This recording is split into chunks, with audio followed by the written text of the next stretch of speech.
नमस्कार, आप देख रहे हैं न्यूज 21। मैं हूं आपके साथ अंशप्रीत कौर। अब खबरें अन्य राज्यों से। खरीफ सीजन में खाद की कमी, कालाबाजारी, फसल बीमा में मनमानी और एग्रो स्टेट पंजीकरण के लापरवाही के विरोध में जिला कांग्रेस कमेटी ने आज ग्राम डिगवा में धरना प्रदर्शन किया। कांग्रेस जिलाध्यक्ष बालकृष्ण पाठक के नेतृत्व में बनारस रोड पर सांकेतिक चक्का जाम किया गया। प्रदर्शन में 7 प्रमुख मांगे रखी गई, जिसमें शासकीय दर पर खाद की उपलब्धता, कालाबाजारियों के खिलाफ कार्रवाई, एग्रो स्टेट पंजीकरण में सुधार, वन अधिकार पट्टा धारक किसानों को शामिल करना और असंचित क्षेत्रों को पुनः सिंचित घोषण करना शामिल है। कांग्रेस नेताओं ने कहा कि सरकार जानबूझकर खाद की आपूर्ति नहीं कर रही, जिससे धान उत्पादन प्रभावित हो सकता है।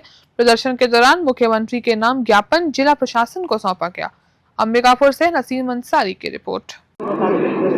राज्य की सरकार किसानों का बजट धान खरीदी से जुड़ा रहता है और उसमें उन्होंने एक एग्री स्टेट पंजीयन के लिए पोर्टल चालू किया। किसानों ने इसको स्वीकार किया, लेकिन 70% किसानों का तो पंजीयन हो गया। बाकी वन अधिकार पत्रधारी, सामूहिक परिवार के सदस्य, चाहे जिनके रिकॉर्ड में कोई लिपि त्रुटि हो गई है, इनका पंजीयन नहीं हो पा रहा है। और मोटा मोटी आंकड़ा लगभग हम लोगों के पास जो है वो लगभग 7,500 के आसपास के किसानों का जिले के अंदर पंजीयन नहीं हो पाया है। 5800 से अधिक कृषक केवल वन अधिकार पत्रधारी हैं।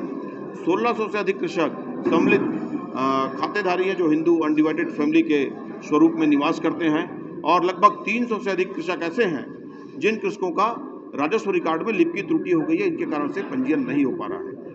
और महत्वपूर्ण बात यह है कि उदयपुर ब्लॉक के 6 खरीदी केंद्रों में, चाहे डांड की बात करूं, चाहे केतमा की बात करूं, चाहे उदयपुर, चाहे सलका, चाहे खमरिया, इन सब खरीदी केंद्रों में किसानों का वन अधिकार पत्र का पंजीयन नहीं हो रहा है। और वहीं पे रामगढ़ की पर्वत को, हमारे आस्था के केंद्र को, भगवान राम के द्वारा बिताए हुए समय को, जगह को, कालिदास जी के नाट्यशाला को ध्यान में रखे बगैर उसका पट्टा देने में, उसमें अनापत्ति करने में, उसमें कोल ब्लॉक खोलने के लिए सरकार आतुर है।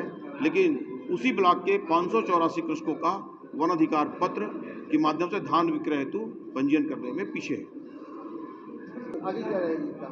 आज हम लोग जिला प्रशासन को ज्ञापन दे रहे हैं मुख्यमंत्री जी के नाम पर, आदरणीय अध्यक्ष जी के साथ जाकर के। और अगर इसके बाद भी नहीं होता तो हमारा निरंतरता चल रहा है। पिछले सप्ताह हम लोगों ने रोड पे आए थे।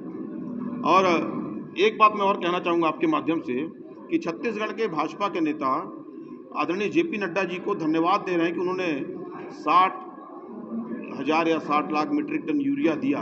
ये खरीफ पे कहाँ पे काम आएगा? अब तो धान गभोट अवस्था में आ चुकी है, तो जगाने का कोई हम लोगों को थोड़ा बहुत तो यूरिया कहीं कहीं पहुँच पाया। तो हम लोग जाएंगे और ज्ञापन देंगे, और यदि इस पर सुधार नहीं होता है तो अगले सप्ताह फिर हम लोग आपके सामने किसानों के साथ फिर खड़े होंगे। और बहुत से किसान भाई भी हमारे आए हैं जिनका पंजीयन नहीं हो पा रहा है, और वो सब ग्रामीण क्षेत्र से आए हैं। उनको बहुत आपत्ति है, इसलिए हम लोगों ने आज आपको प्रेस कॉन्फ्रेंस के माध्यम से चीज़ों को